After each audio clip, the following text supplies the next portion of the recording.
Abre tu Biblia en 1 capítulo 22. El día de hoy avanzaremos 2 capítulos, el capítulo 22 y 23. Y no sé tú, pero de alguna manera la semana pasada cuando vimos la historia de David desviándose, sí nos sacó de onda. ¿A poco no? Porque dices, este es David, el que Dios ungió como el rey de Israel. Este ya no es el que pidieron. Queremos un rey como las otras naciones tienen, sino este hombre es el hombre conforme al corazón de Dios. Y de repente verlo desviarse y confiar en sí mismo fue muy desastroso, fue una tragedia realmente.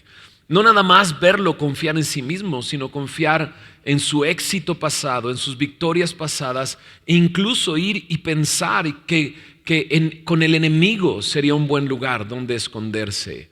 Pero también no se quedó la semana pasada la historia con eso amargo o agrio de las decisiones de David, sino que lo vimos viniendo al Señor, ¿verdad que sí? Lo vimos arrepentido, lo vimos confiando en Dios de nuevo a través de los salmos que él escribió. Nos damos cuenta en el Salmo 34 que depositó su confianza en Dios de nuevo, ¿no? Y entonces nos enseñó a nosotros, ¿no? ¿Sabes? Apártate del mal, busca la verdad y síguela, ¿no? Busca la paz y síguela. Y Jesús es esa paz. Y nos dio una enseñanza al respecto, ¿verdad? Y cuando vemos eso, entonces nos damos cuenta, ese es el hombre conforme al corazón de Dios. No un hombre que no peca, sino un hombre que se arrepiente y que puede escuchar y recordar la obra de Dios en su vida, el llamado que le ha hecho, y puede regresar de nuevo a la comunión con Dios. Pero ahora la pregunta es, ¿qué va a hacer David? ¿Qué va a hacer David? Y esto lo vamos a ver en los primeros 2 capítulos y en el resto, porque ya vimos que David está huyendo ahora. Miren lo que dice el primer versículo del capítulo 22 de 1 de Samuel para comenzar. Yéndose luego David de allí, huyó a la cueva de Adulam. El lugar a donde va a refugiarse es esta cueva llamada Adulam. Y lo interesante es que Adulam significa refugio. Eso es lo que significa, refugio. Pero ¿será que David está yendo a esa cueva para refugiarse o ha encontrado en Dios su refugio? Mira lo que dice el Salmo 142. Decíamos durante estos tiempos en que David está siendo perseguido, escribió muchos salmos. Y muchos de ellos se relacionan con ciertos momentos de la historia. Aquí hay 2 salmos que se relacionan con el momento en que David está en la cueva. Mira lo que dice el Salmo 142. Dice ahí, másquil de David, oración que hizo cuando estaba, ¿en dónde? En la cueva. Mira lo que dice. Con mi voz clamaré a Jehová, con mi voz pediré a Jehová misericordia.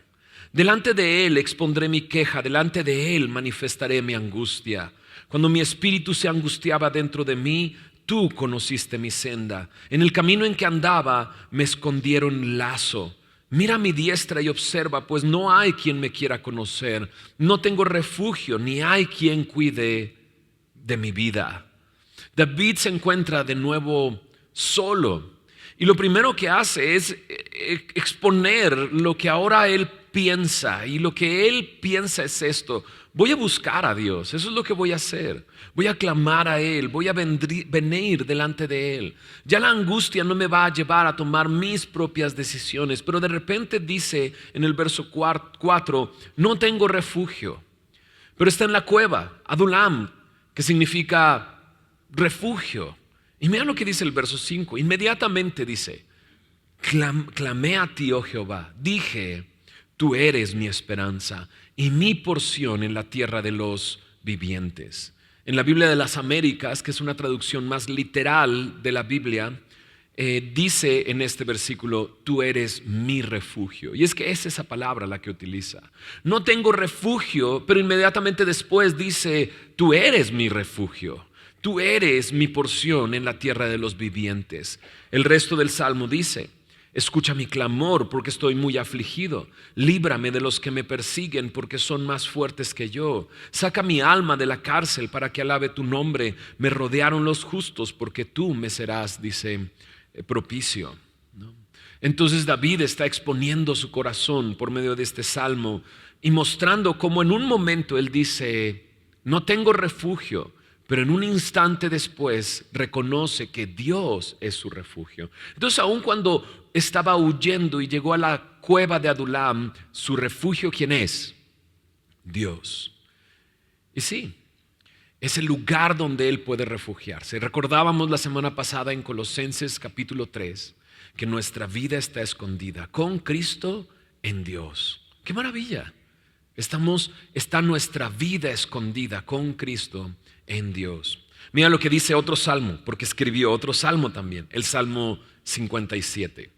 La semana pasada vimos el Salmo 56, que nos habla del momento en el que lo prendieron en Gad. Pero ahora en el Salmo 57 nos habla de este mismo momento en la cueva. Dice así el Salmo 57. Al músico principal sobre no destruyas, Mictán de David, cuando huyó de delante de Saúl a la cueva. Si te preguntas qué significa sobre no destruyas, ¿no? Hay algunos salmos que dicen eso. El Salmo 56 lo dice también, sobre la paloma silenciosa en paraje muy distante. ¿Qué es lo que a qué hace referencia a eso? Algunos comentaristas dicen, había una canción popular que se llamaba No destruyas. Y lo que hizo David fue escribir una letra sobre la tonada de esa canción. Qué interesante, ¿no? Porque de repente decimos, ¿qué le voy a cantar al Señor? Pero conocemos un chorro de canciones, ¿no es así? Ay, ay, ay, ay, ¿no? Y cosas así, ¿no? Y podemos cambiar esas palabras para cantarle al Señor desde nuestro corazón. Y David hizo eso.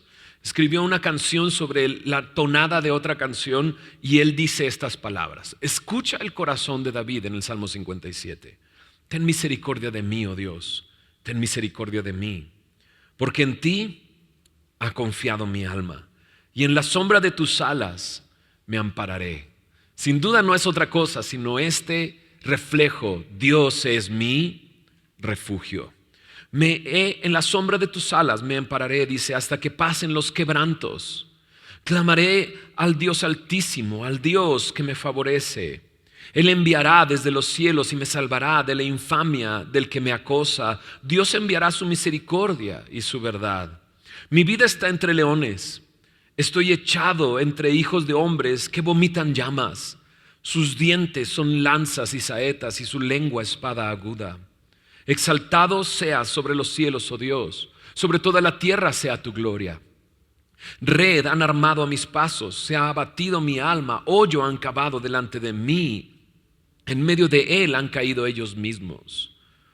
Mira lo que dice el verso 7. Pronto está mi corazón, oh Dios, mi corazón está dispuesto. Cantaré y trovaré salmos. Despierta, alma mía, despierta, salterio y arpa, me levantaré de mañana. Te alabaré entre los pueblos, oh Señor. Cantaré de ti entre las naciones, porque grande es hasta los cielos tu misericordia y hasta las nubes tu verdad. Exaltado seas sobre los cielos, oh Dios, sobre toda la tierra sea tu gloria. ¿No es esto un salmo donde David muestra la confianza que tiene en Dios? Claro. Sí, describe a sus enemigos y describe cómo se siente. Me encanta el versículo 1, al final dice, hasta que pasen los quebrantos. Porque llegará un momento en que terminen los quebrantos para David, pero por este tiempo será quebrantado. Dios lo está preparando para algo y él lo sabe. Y lo que decide hacer es clamar a Dios, orar, disponer su corazón y tercero, adorar a Dios. David tiene una relación con Dios. Qué maravilla, ¿no? Digo, después de lo que vimos la semana pasada, es bueno saber que David regresó a su comunión con Dios. Ahora, espero que si Dios te mostró algo la semana pasada al respecto de lo que aprendimos, y Dios te mostró quizás que habías desviado tu camino que te sentías, que habías depositado tu confianza en otro lugar en vez de depositarla en Dios, ¿no? Y Dios te dio el tiempo para reflexionar esto. Espero que el día de hoy estés disfrutando de este tiempo con el Señor, de comunión con Dios, de venir en oración y de venir a adorarle. David está mostrándonos lo que está sucediendo en su corazón. Regresemos a 1 de Samuel 22. Esto es lo que está detrás de la historia. Ahora veamos qué es lo que hace David. En el Salmo 22 dice: yéndose luego David de allí, huyó a la cueva de Adulam. Y dice: y cuando sus hermanos y toda la casa de su padre lo supieron, vinieron allí a él. Y se juntaron con él todos los afligidos y todos los que estaban endeudados, todo el que estaba endeudado y todos los que se hallaban en amargura de espíritu, y fue hecho jefe de ellos y tuvo consigo como 400 hombres. ¿Quiénes se le unen cuando él está solo en esta cueva? Primero, su familia. Y para esto tuvieron que haber dejado a Saúl. Y dices, pues ¿quién quiere estar con Saúl? ¿No? Si a David lo quería matar, y si a Jonatán ya lo intentó matar también, ¿te imaginas lo que podría hacerle a la familia de David? Y David lo recibe, a sus hermanos, a sus padres, y luego dice, se juntaron los afligidos, los endeudados y los que tenían amargura de espíritu. Esto quiere decir los que tienen problemas, los que no tienen éxito y los cansados, ¿no? Y se quedan ahí con él. Y dices, qué buen grupo de personas. Y los ves y dices, órale. Pero encuentran en David eso que los lleva a ir a él, ¿no? Encuentran en David, ¿a quién? Un hombre que está en una cueva y que está confiando en Dios. ¿No es así? Un hombre que se la pasa, me trato de imaginar ese tiempo en la cueva, ¿no? David no está planeando qué hacer con Saúl. David no está planeando enfrentar a Saúl. David está orando, buscando al Señor y cantando.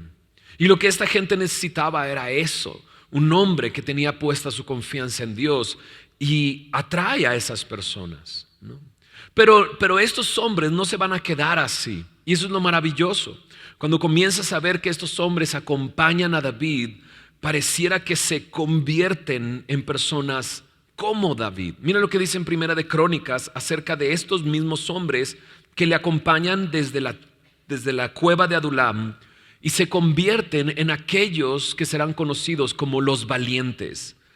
El grupo elite de David en ese tiempo. Mira lo que dice en Primera de Crónicas 12, verso 8. También de los de Gad huyeron, fueron a David al lugar fuerte en el desierto. Y mira cómo son: hombres de guerra, muy valientes para pelear, diestros con escudo y pavés. Sus rostros eran como rostros de, ¿qué dice? De leones, y eran ligeros como las gacelas sobre las montañas. Ándale, ¿no?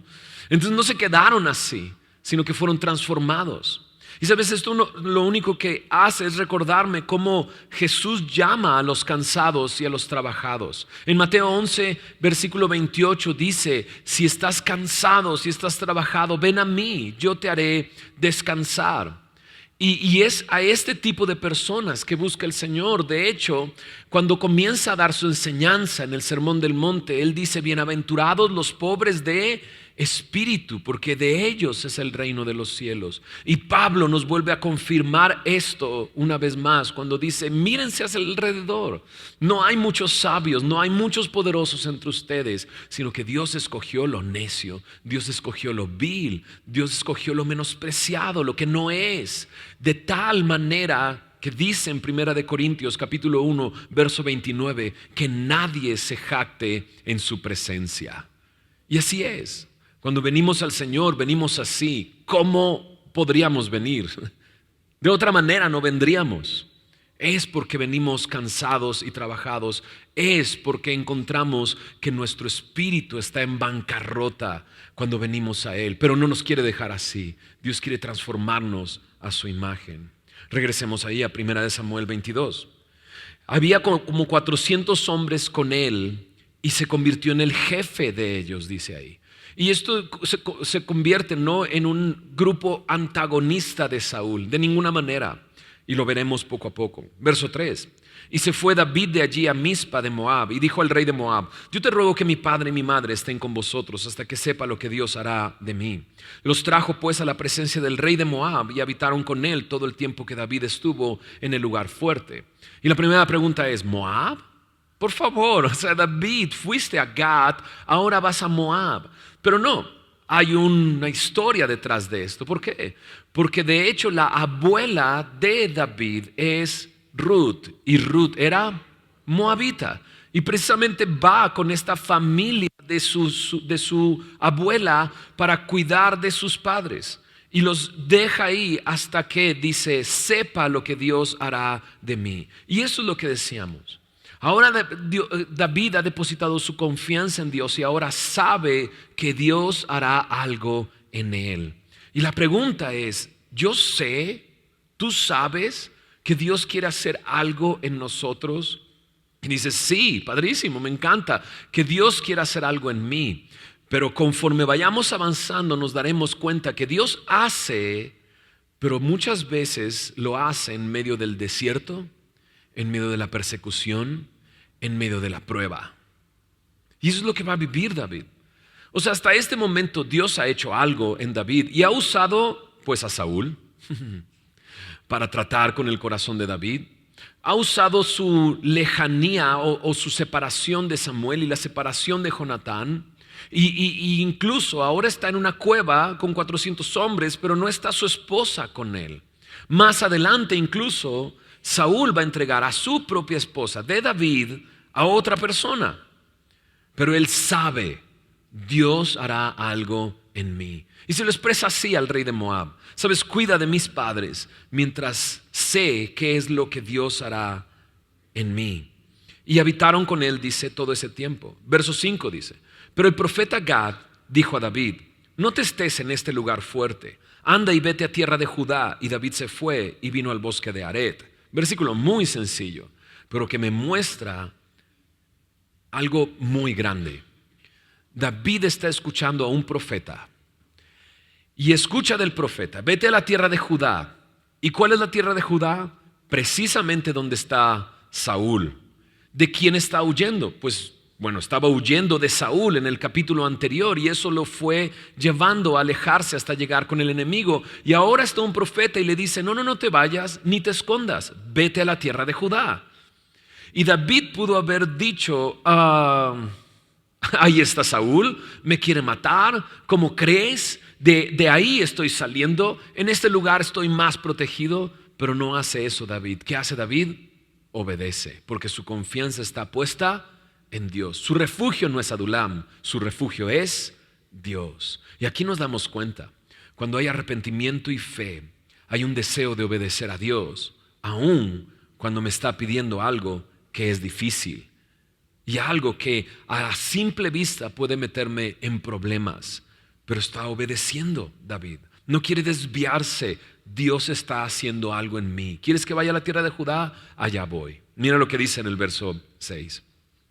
Oyó Saúl que se sabía de David y de los que estaban con él.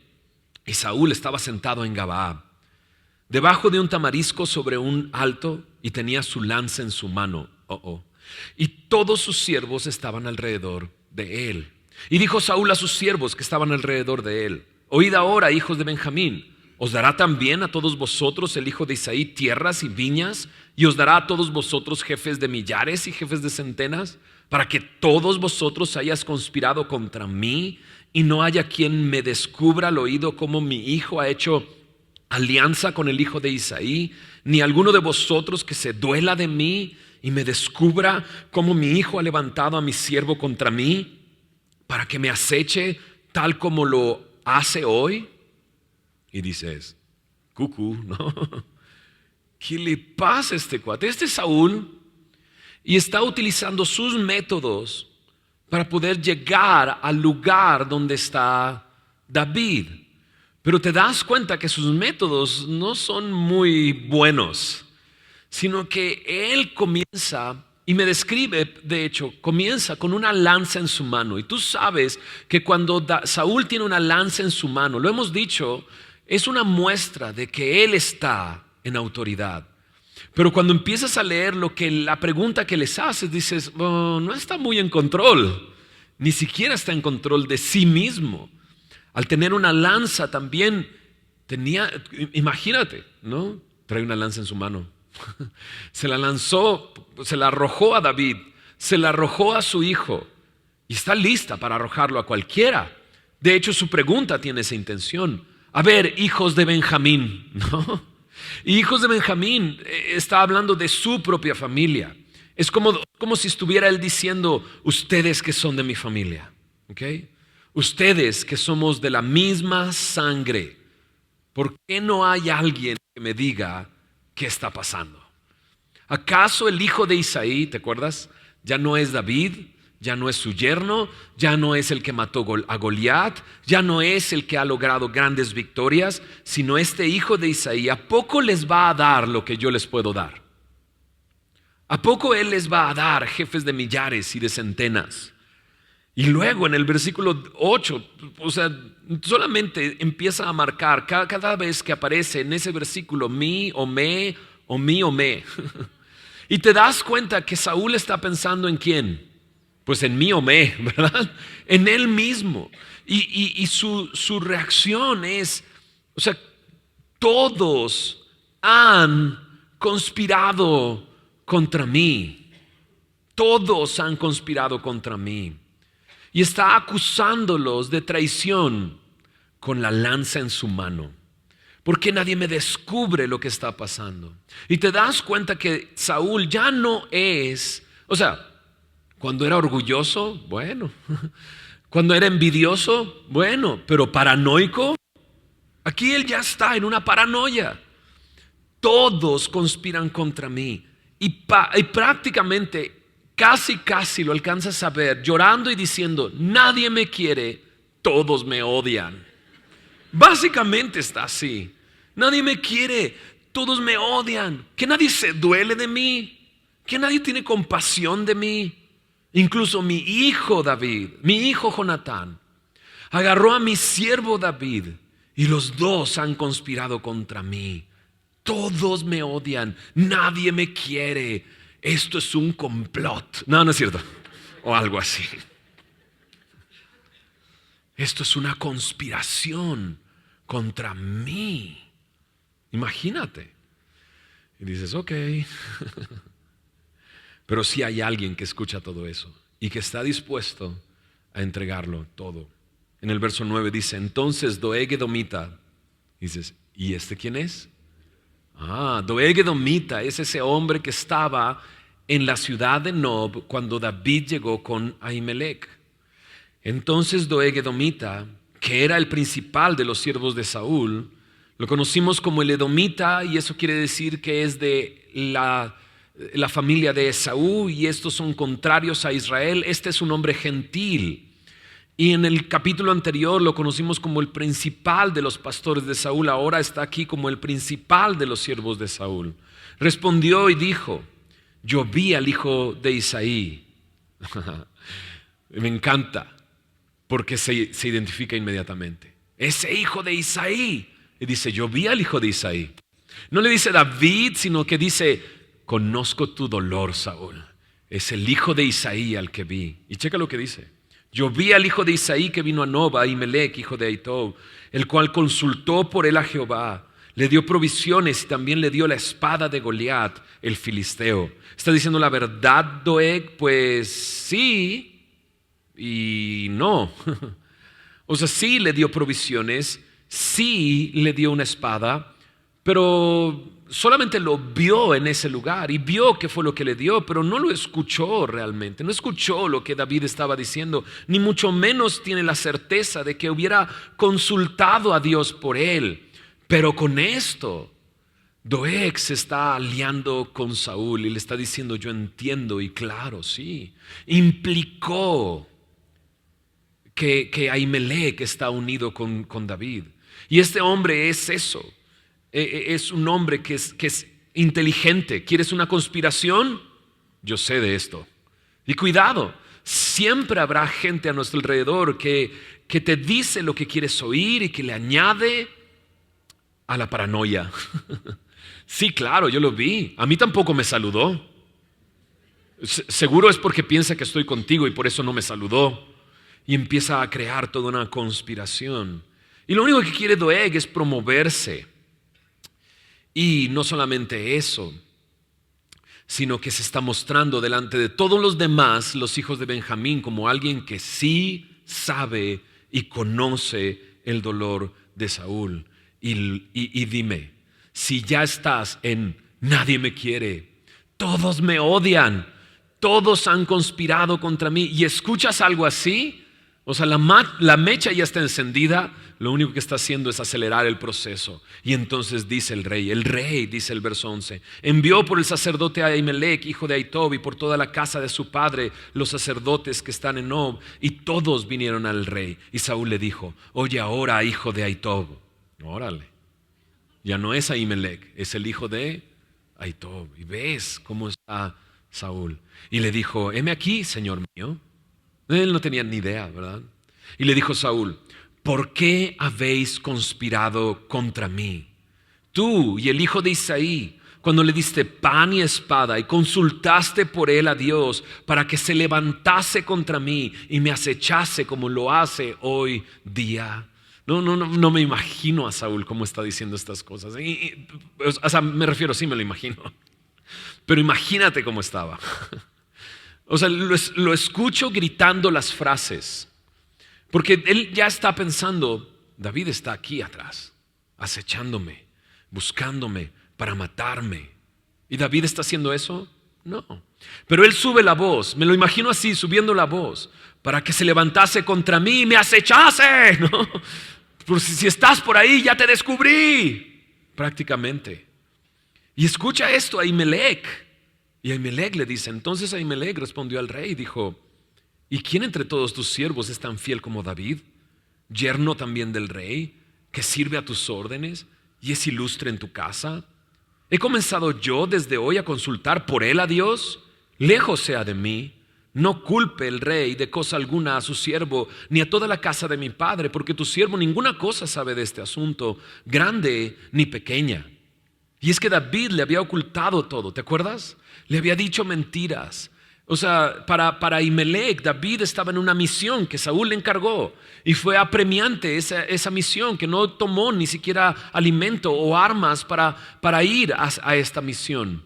Y lo que le dice es cierto, pero él no sabe que Saúl tiene un problema con David, o más bien, bueno, sí, Saúl tiene un problema con David y que lo ve como un enemigo, y lo que hace es decir, pero es tu yerno y ha sido fiel contigo, ha peleado tus batallas. Eso es lo que ha hecho David, sirve a tus órdenes. O sea, él llegó diciendo que estaba sirviendo una orden tuya. Incluso le dice, es ilustre en tu casa, es un hombre honorable entre ustedes. Y entonces le dice, ¿consultar a Dios por él? O sea, de ninguna manera, en lo absoluto. No sé nada de lo que tú estás hablando. Saúl le dice en el verso 16, sin duda morirás, Ahimelech, tú y toda la casa de tu padre. Wow. Paranoico, esquizofrénico, ¿no? Y ya sentenciando al sacerdote y a toda su familia. En mis notas puse, ¿en serio? O sea, ¿de plano? O sea, si te das cuenta, no hay un juicio legal en este momento. Ni mucho menos entonces, si no hay un juicio legal, no va a haber una sentencia legal. O sea, ni siquiera Saúl enfrenta a Doeg y a Ahimelech para que encarados pueda llegar a la raíz de lo que está pasando. No, a él no le interesa eso. El sacerdote Ahimelech representa una cosa, representa a Dios. Y Saúl en este momento ya está tan enojado y tan molesto que lo único que ve es, Dios fue el que me arrebató el reino y se lo dio a un hombre que es mejor que yo. Y ese sacerdote representa eso. O sea, Ahimelech no sabía absolutamente nada, pero él está en esto. Nadie me quiere, todos me odian. Saúl está tan mal que dice: morirás tú y la casa de tu padre. Y entonces el verso 17 dice: entonces dijo el rey a la gente de su guardia que estaba alrededor de él: volveos y matad a los sacerdotes de Jehová, porque también la mano de ellos está con David, pues sabiendo ellos que huía, no me lo descubrieron. Y acaba de escuchar que Ahimelech no sabía nada. Pero los siervos del rey no quisieron extender sus manos para matar a los sacerdotes de Jehová. Había más prudencia en aquellos que estaban alrededor de Saúl. Lo están viendo cómo se descoce delante de ellos y cómo pierde toda razón. Y no se atreven a enfrentar a los sacerdotes de Jehová, porque saben que son los sacerdotes de Jehová. Saúl ya perdió todo en su cabeza. Lo ha perdido todo. Toda decisión sabia, todo buen juicio. Está juzgando mal todas las cosas y sentenciando a muerte a los sacerdotes. Y lo perdió todo porque lo vemos cómo comenzó todo. En 1 Samuel 15:9 perdonó la vida a Agag y a lo mejor de los amalecitas cuando Dios le dijo que no perdonara la vida del rey, del rey Agag y de los amalecitas, que destruyera todo. Pero ahora él está dispuesto a matar al sacerdote. ¡Wow! Ahimelech representa a Dios. No hay testigos. No encaró a Ahimelech con Doeg. No escuchó más. Solo sentenció. Pero los que estaban a su alrededor decidieron no cumplir con esa orden. Como lo mismo que hicieron cuando les dijo: maten a Jonatán. ¿Lo hicieron? No lo hicieron. Pero ahí hay uno que sí quiere hacerlo. ¿Quién es?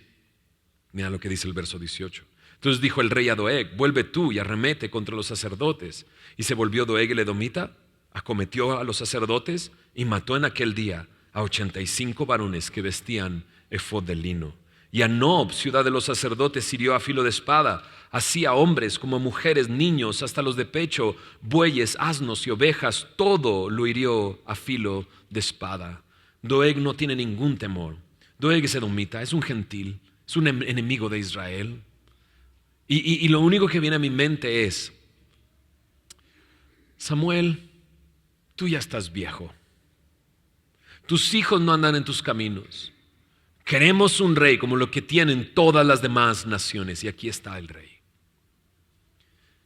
Y como un gentil tiene su lanza en la mano, y como un gentil arremete contra aquellos que consultan a Dios por él. O sea, Ahimelech está frente a él y no es para decirle: ¿qué debo de hacer?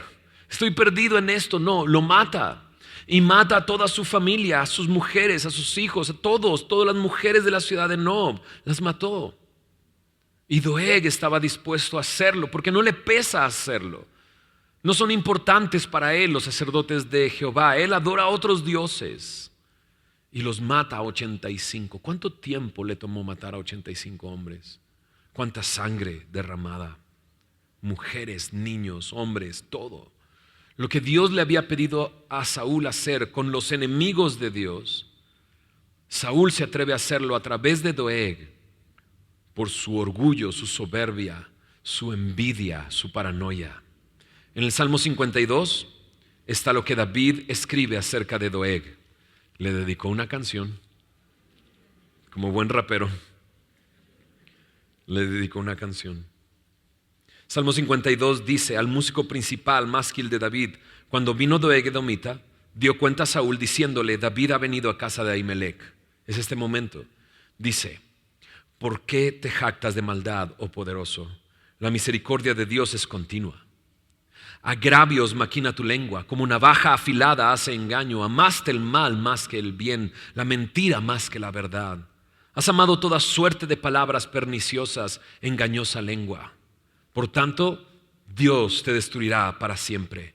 Te asolará y te arrancará de tu morada, te desarraigará de la tierra de los vivientes. Verán los justos y temerán, se reirán de él, diciendo: he aquí el hombre que no puso a Dios por su fortaleza, sino que confió en la multitud de sus riquezas y se mantuvo en su maldad.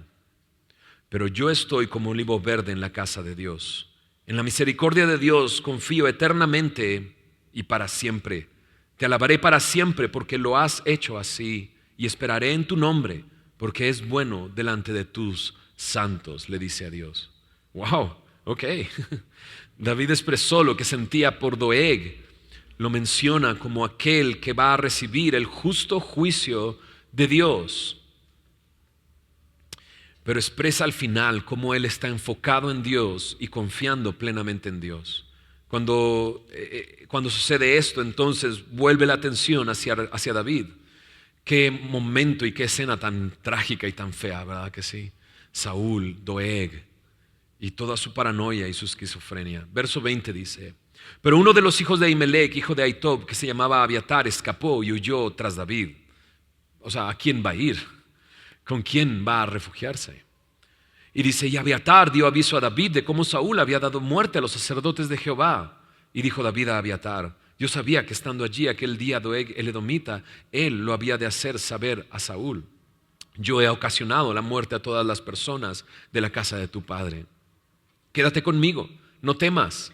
Quien buscare mi vida, buscará también la tuya, pues conmigo estarás, dice, a salvo. Y David puede encontrar en esto una consecuencia de su mentira.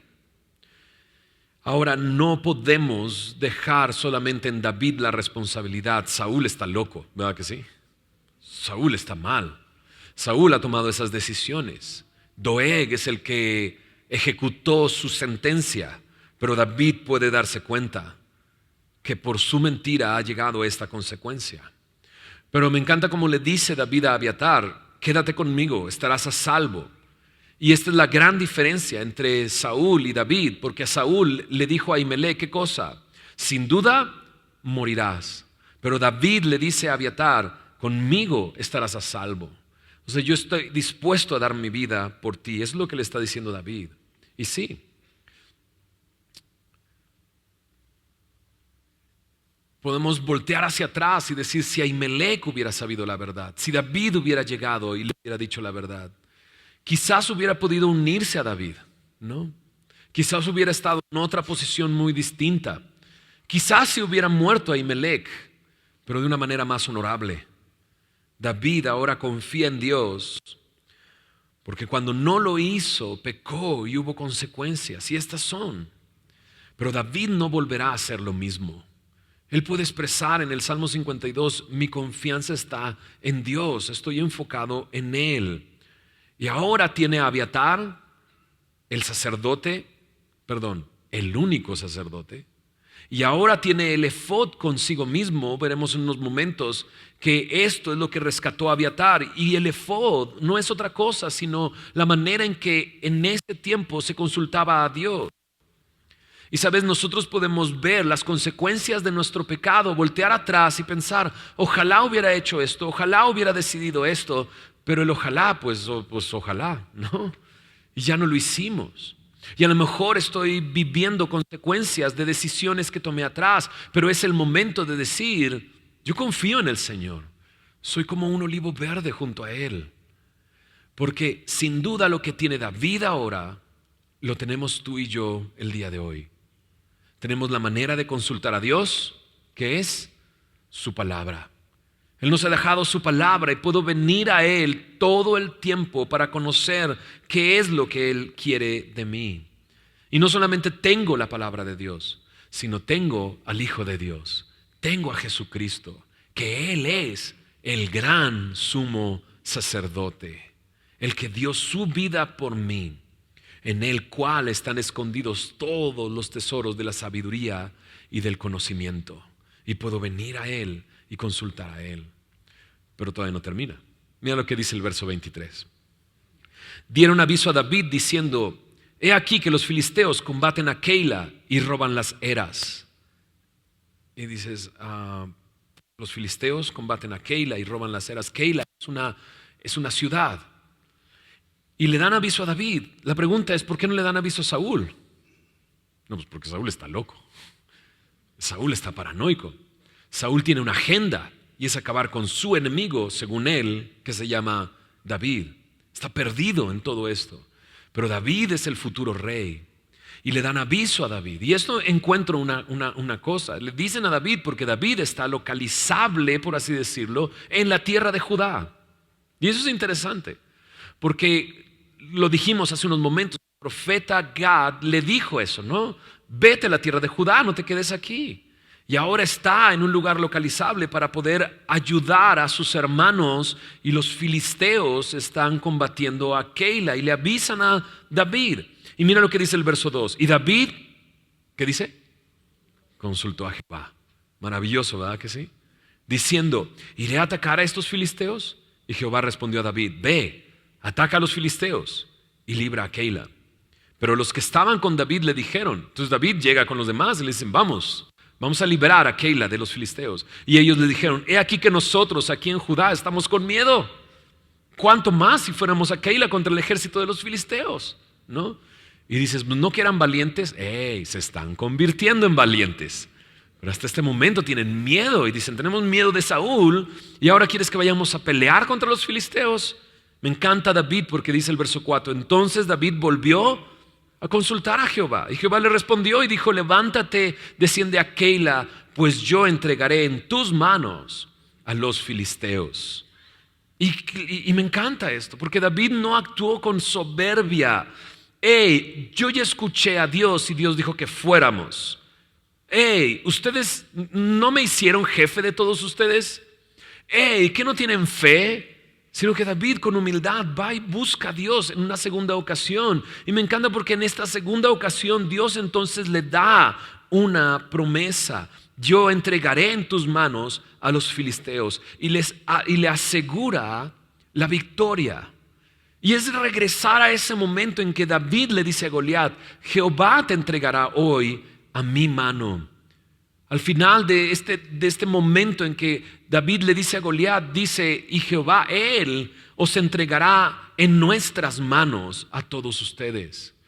Y es como regresar a ese momento en el que hay esta relación con Dios y entonces va a librar una batalla y hay confianza en Dios, hay fe en Dios, hay una promesa de Dios, pero no empuja a los demás, consulta de nuevo. Y nos damos cuenta que no nada más hay confianza y fe, sino está buscando a Dios. Y es lo que tenemos que hacer. Porque hay momentos en que enfrentaremos, o sea, no quiere decir me arrepentí, ya viví las consecuencias, ya de aquí en adelante todo será color de rosa. No, habrá momentos en que el enemigo va a atacar y vamos a enfrentar esas cosas, pero tenemos esto, nuestra confianza en Dios, nuestra fe en Dios y su palabra para saber cómo enfrentar cada situación. ¿Qué hacían los filisteos? Verso 21 del capítulo 23, roban las eras. Y las eras no eran otra cosa sino la cosecha. Y Keila iba a ser afectada a la ciudad porque iban a ser tomadas sus provisiones, iban a tomar todo lo que podría significar su economía. ¿Y qué es lo que hace David? David dice en el verso 5, fue pues David con sus hombres a Keila y peleó contra los filisteos, se llevó sus ganados y les causó una gran derrota y libró David a los de Keila. Les quita los ganados para que no se lleven el grano y los libra. Y Dios cumple su promesa, los entregó en sus manos y tiene una gran victoria y dices, este es el David que me gusta. Este es el David que yo quiero ser. Ese David que enfrenta una batalla y tiene la victoria y logra la victoria y consigue la victoria y Dios cumple sus promesas. ¿Te imaginas la victoria? ¿Te imaginas la confianza de sus hombres al saber que están siendo guiados por un David que escucha a Dios, que consulta a Dios, que busca a Dios y que Dios le da la victoria? O sea, a lo mejor tú eres el jefe de familia, tú eres el padre de tu familia. ¿Te imaginas la confianza que le darás a tu familia si estás buscando a Dios y tu fe y tu confianza está puesta en Dios y Dios te da la victoria? ¿Te imaginas el momento para el ejército de David, para estos 400 hombres? Saber que Dios está con ellos. Han rescatado una ciudad. Ahora te imaginas a los habitantes de Keila. Estaban siendo amenazados y aquí está David. ¿Te imaginas entrando triunfante a la ciudad? Y ahora están en una ciudad. Han estado en desiertos y en cuevas, pero ahora están en la ciudad de Keila. Y te imaginas el aprecio que hay por estos hombres que vinieron a librarlos y a rescatarlos. Mira lo que dice el verso 6 incluso. Aconteció que cuando Abiatar, hijo de Ahimelech, huyó siguiendo a David a Keila, descendió con el efod en su mano. Y aquí está el sacerdote. Entonces, todo se está acomodando y todo está increíble, una gran victoria. Pero, dices, no, ¿por qué un pero? Verso 7. Fue dado aviso a Saúl que David había venido a Keila. Y dices, ahí van los chismosos. Y Saúl está paranoico, ¿verdad?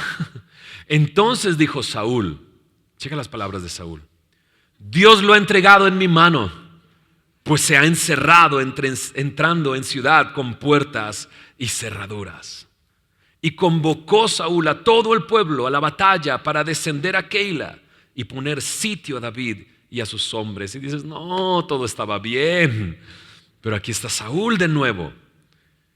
Y Saúl está bien perdido, ¿verdad que sí? Dios lo ha entregado en mi mano. Se ha encerrado en una ciudad. ¿En serio? ¿Dios te lo entregó? Saúl ya está delirando, está perdido. Y de repente está viendo situaciones en su vida y diciendo, Dios me bendijo de esta manera. ¿No?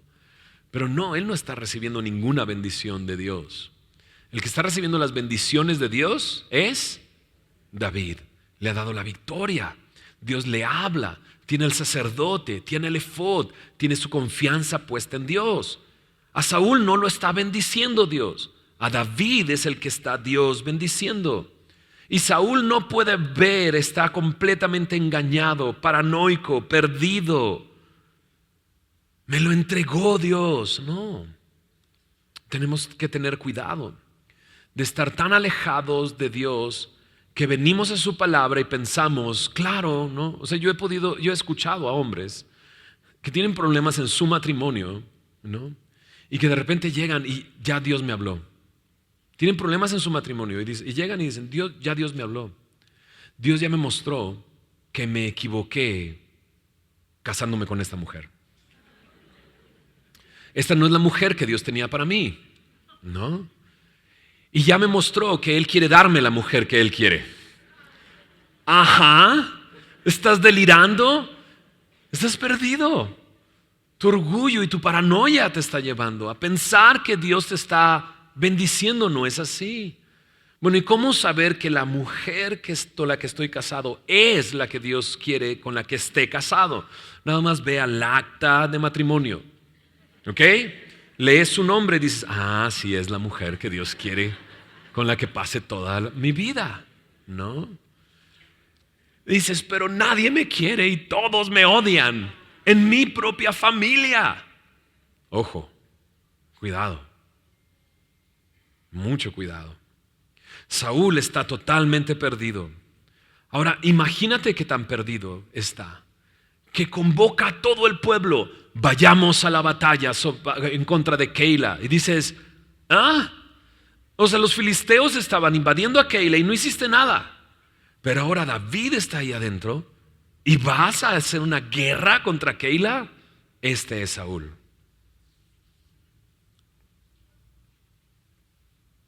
Y entonces, mira la bendición de Dios para David. Verso 9. Mas entendiendo David que Saúl ideaba el mal contra él, dijo a Abiatar, sacerdote, trae el efod. ¿Qué está haciendo? Buscando a Dios. Y dijo David, Jehová Dios de Israel, tu siervo tiene entendido que Saúl trata de venir contra Keila a destruir la ciudad por causa mía. ¿Me entregarán los vecinos de Keila en sus manos? ¿Descenderá Saúl como ha oído a tu siervo? Jehová Dios de Israel, te ruego que lo declares a tu siervo. Y Jehová dijo, sí, descenderá. Entonces Saúl viene y ahora ya lo ha confirmado con Dios y Dios le dice, sí, viene a descender en contra tuya. Y dijo David luego, ¿me entregarán los vecinos de Keila a mí y a mis hombres en manos de Saúl? Y Jehová respondió, os entregarán. ¿En serio? ¿A aquellos que acaba de salvar?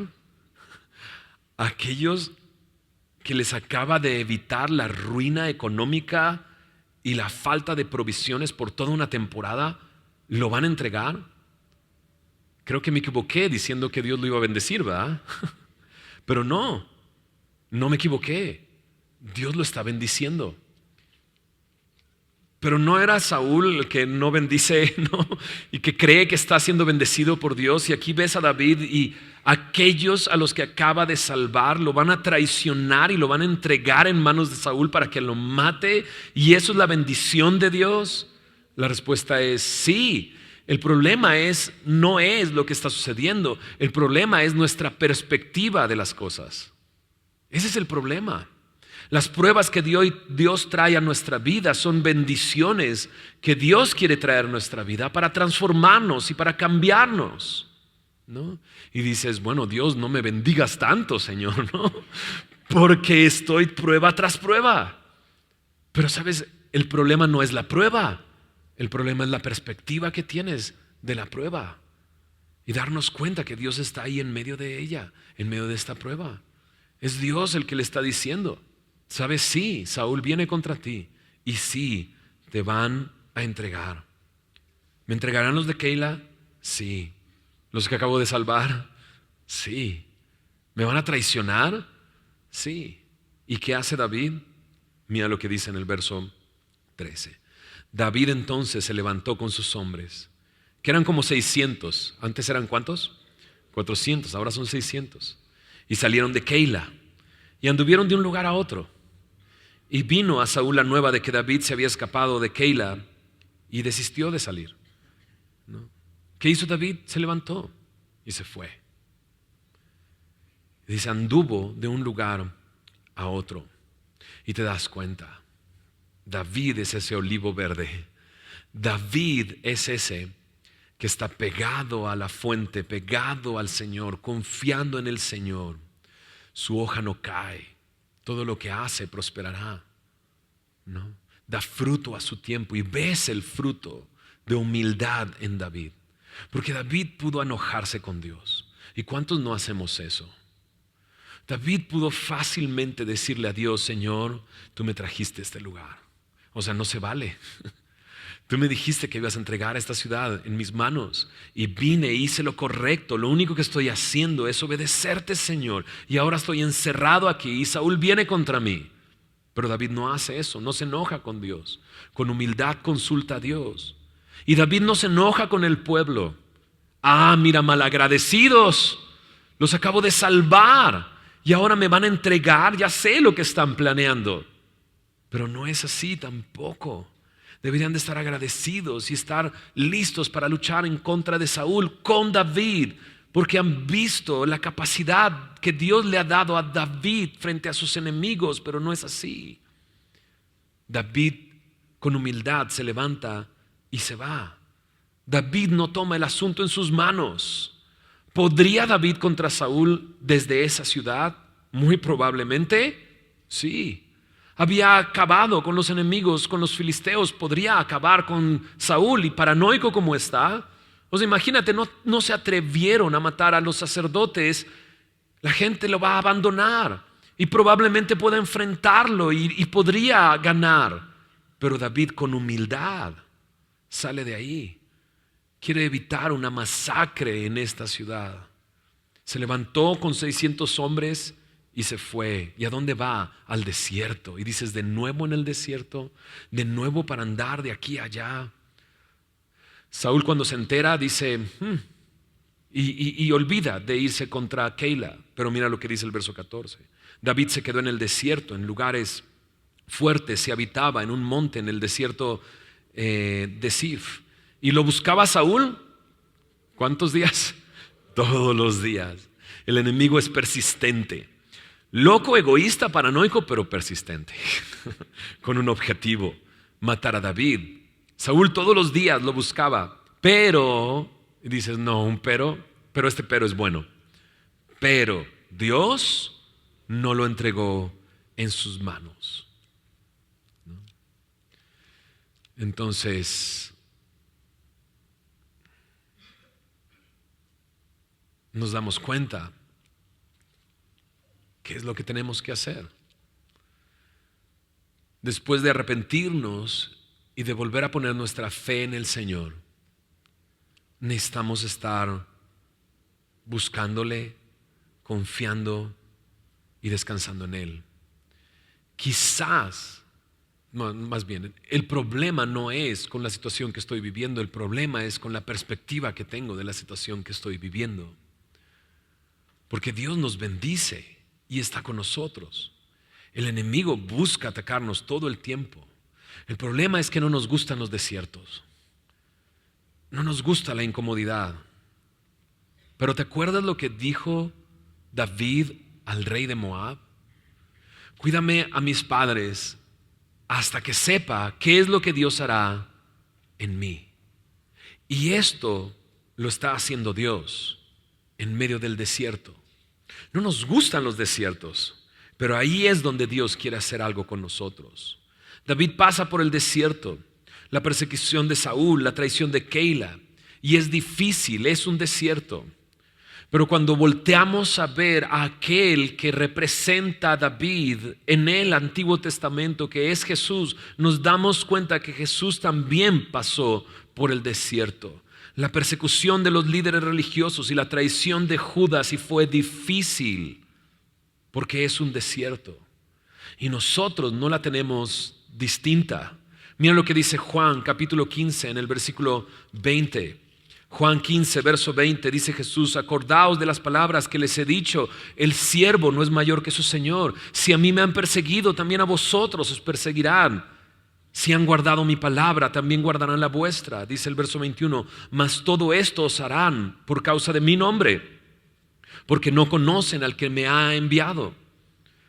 Y si David pasó por un desierto y Jesús pasó por un desierto, nosotros también debemos pasar por el desierto. Es donde Dios hará algo por nosotros. Pero sabes, en el mundo en el que vivimos, el sufrimiento y el dolor está muy menospreciado. Muy menospreciado. En la perspectiva de este mundo, el dolor es algo que quieres evitar. El sufrimiento es algo que quieres evitar. Porque lo que queremos es la gloria sin el sufrimiento. ¿Por qué padecer? ¿Para qué padecer? Pero el mismo Jesús primero padeció para después ser exaltado hasta lo sumo. Y padeció siendo obediente hasta la muerte y muerte de cruz. Y nuestro Salvador no nos ha dicho algo distinto. El siervo no es mayor que su Señor. Si a mí me persiguieron, a ustedes también les perseguirán. Y esa es la promesa de Dios para nosotros. Pablo, cuando estaba comenzando, plantando iglesias, hubo un momento en que regresó a esas iglesias y las iglesias estaban padeciendo.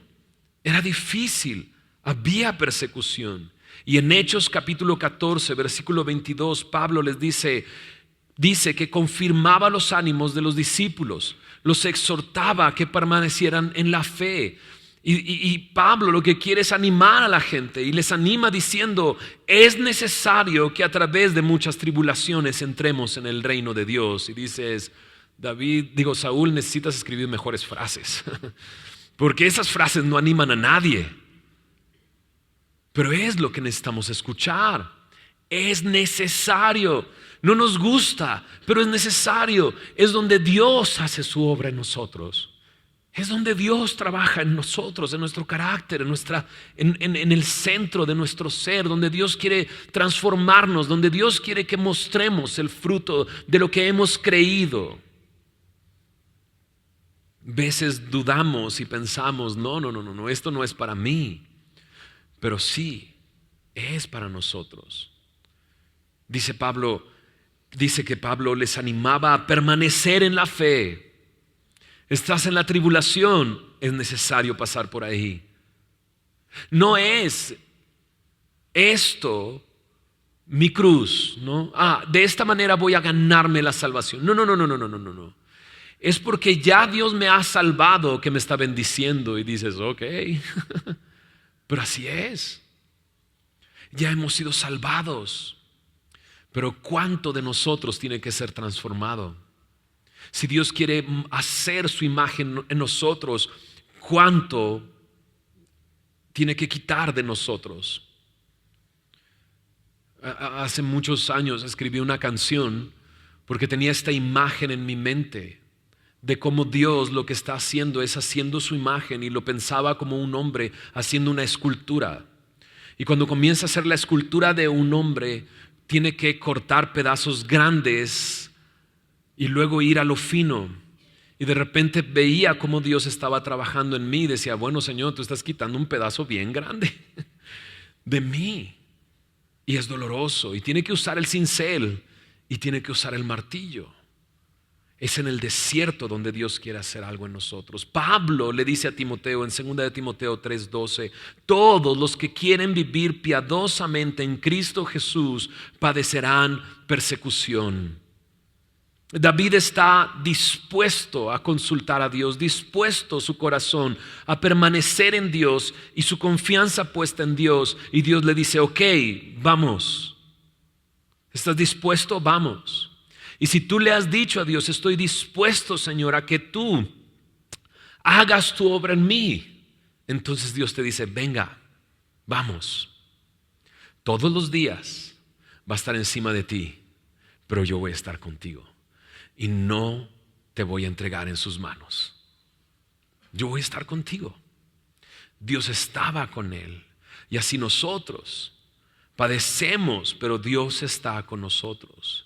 En Hechos capítulo 5, los discípulos padecen persecución, son llevados a la cárcel, son azotados, son amenazados. Pero dice en el versículo 41 que se salieron de esa cárcel y salieron de la presencia de los que los amenazaban, gozosos de haber sido tenidos por dignos de padecer afrenta por causa de su nombre. El problema no está en la situación que estoy viviendo, sino en la perspectiva de lo que cómo estoy viendo la situación. Pedro le dice, y con esto vamos a terminar, Pedro le dice a la gente a la que le escribe en 1 de Pedro capítulo 4 que no debe de sorprendernos cuando estemos en pruebas. Dice ahí en el verso 12 del capítulo 4, amados, no os sorprendáis del fuego de prueba que os ha sobrevenido como si alguna cosa extraña os aconteciese. ¿Por qué piensas que es extraño? ¿Por qué piensas que el desierto es algo malo? Si David pasó por el desierto y Jesús pasó por el desierto, no quieras la gloria antes del sufrimiento, no quieras la gloria antes de padecer. Si tu Señor caminó de esa manera, ¿por qué nosotros no vamos a caminar de esa manera? Dice, no te sorprendas. No pienses que es algo extraño lo que te está pasando. En el verso 13 de 1 de Pedro 4 dice, sino gózate por cuanto sois participantes de los padecimientos de Cristo, para que también en la revelación de su gloria os gocéis con gran alegría. Porque la perspectiva debe de ser esta: mis ojos puestos en el Señor. Mientras en este mundo padecemos, nos recuerda una y otra vez, no soy de este mundo, Señor. Tú no me tienes aquí para estar aquí eternamente. Has preparado un lugar para que yo esté eternamente en tu gloria. Y cuando padezcamos en este tiempo, nos gocemos en Él, porque así mismo nos vamos a gozar cuando sea revelada su gloria en nuestras vidas, con gran alegría. El verso 14 dice, si sois vituperados, 1 de Pedro 4, 14, si sois vituperados por el nombre de Cristo, sois bienaventurados. ¿Por qué? Porque el glorioso Espíritu de Dios reposa sobre vosotros. Dice, ciertamente de parte de ellos Él es blasfemado, pero por vosotros es glorificado. Y en medio del desierto puedes glorificar a Dios. Señor, aquí estoy, Señor, y te quiero glorificar. Y no le digo, Dios, pero ¿por qué, Señor? Yo lo único que hice fue hacer lo que tú me pediste. Y no me enojo con los que están a mi alrededor. ¿Cómo que me traicionan si yo los he bendecido? Pero ustedes me están traicionando. Y no, con humildad vengo al Señor, con humildad me retiro. Y digo, Señor, te quiero glorificar. Mira lo que dice el verso 15 de 1 de Pedro 4. Así que ninguno de vosotros padezca como homicida o ladrón o malhechor o por entremeterse en lo ajeno. O sea, por eso no te metas en problemas. O sea, si padeces por malhechor, pues oye, pues ¿qué esperabas? Si padeces por ladrón, pues oye, si padeces por homicida, pues ¿qué esperabas? Pero dice, pero si alguno padece como cristiano, ¿me ayudas a decir el resto del versículo? ¿Ya está ahí atrás de mí? ¿Sí? Pero si alguno padece como cristiano, dice, No se avergüence, sino glorifique a Dios por ello. Si estás en la prueba, si estás en el desierto, dile al Señor, Señor, yo quiero darte la gloria. Entonces,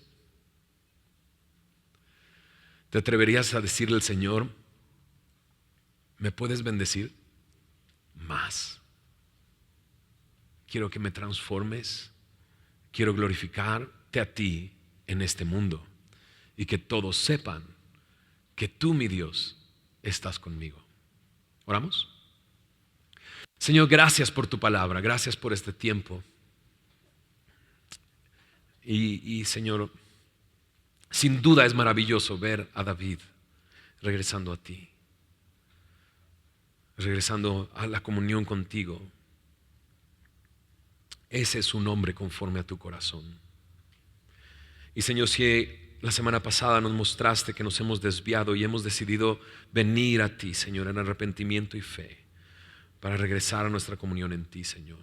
Ayúdanos a entender, Señor, que tú quieres hacer algo en nosotros. Y muchas veces, Señor, será en ese desierto, en esas pruebas, en esas dificultades, en esas circunstancias en las que Dios, tú harás algo en nosotros. Señor, y podemos ver en tu palabra, Señor, podemos ver tus mismas palabras, Señor Jesús, que el siervo no es mayor que su Señor. Perdónanos, Señor, si no hemos valorado, Señor, el desierto, si no hemos valorado la prueba, si hemos menospreciado la dificultad. Perdónanos, Señor, si hemos querido la gloria antes del padecimiento. Señor, solamente tú sabes el desierto en el que estamos, lo seco, lo árido, lo difícil. Solamente tú sabes en cada uno de nosotros cuánto tiempo llevamos en ese desierto. O cuánto tiempo más nos dejarás en ese desierto. Pero el día de hoy, Señor, queremos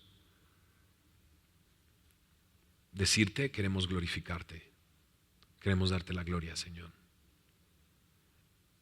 En medio de lo que estemos viviendo, Señor, queremos glorificarte. Perdónanos si nos hemos enojado contigo, Señor. Perdónanos si nos hemos enojado con los que están a nuestro alrededor. Señor, si hemos vivido la traición, si hemos vivido momentos así, ayúdanos con humildad salir de ahí, Señor, y seguir tus pasos, Señor, y confiar en que tú harás algo en nosotros. Señor, nos atrevemos a decirte, bendícenos, Señor, bendícenos y haz tu obra en nosotros, Señor. Gracias, Señor, por tu palabra, gracias por este tiempo. En el nombre de Jesús, amén.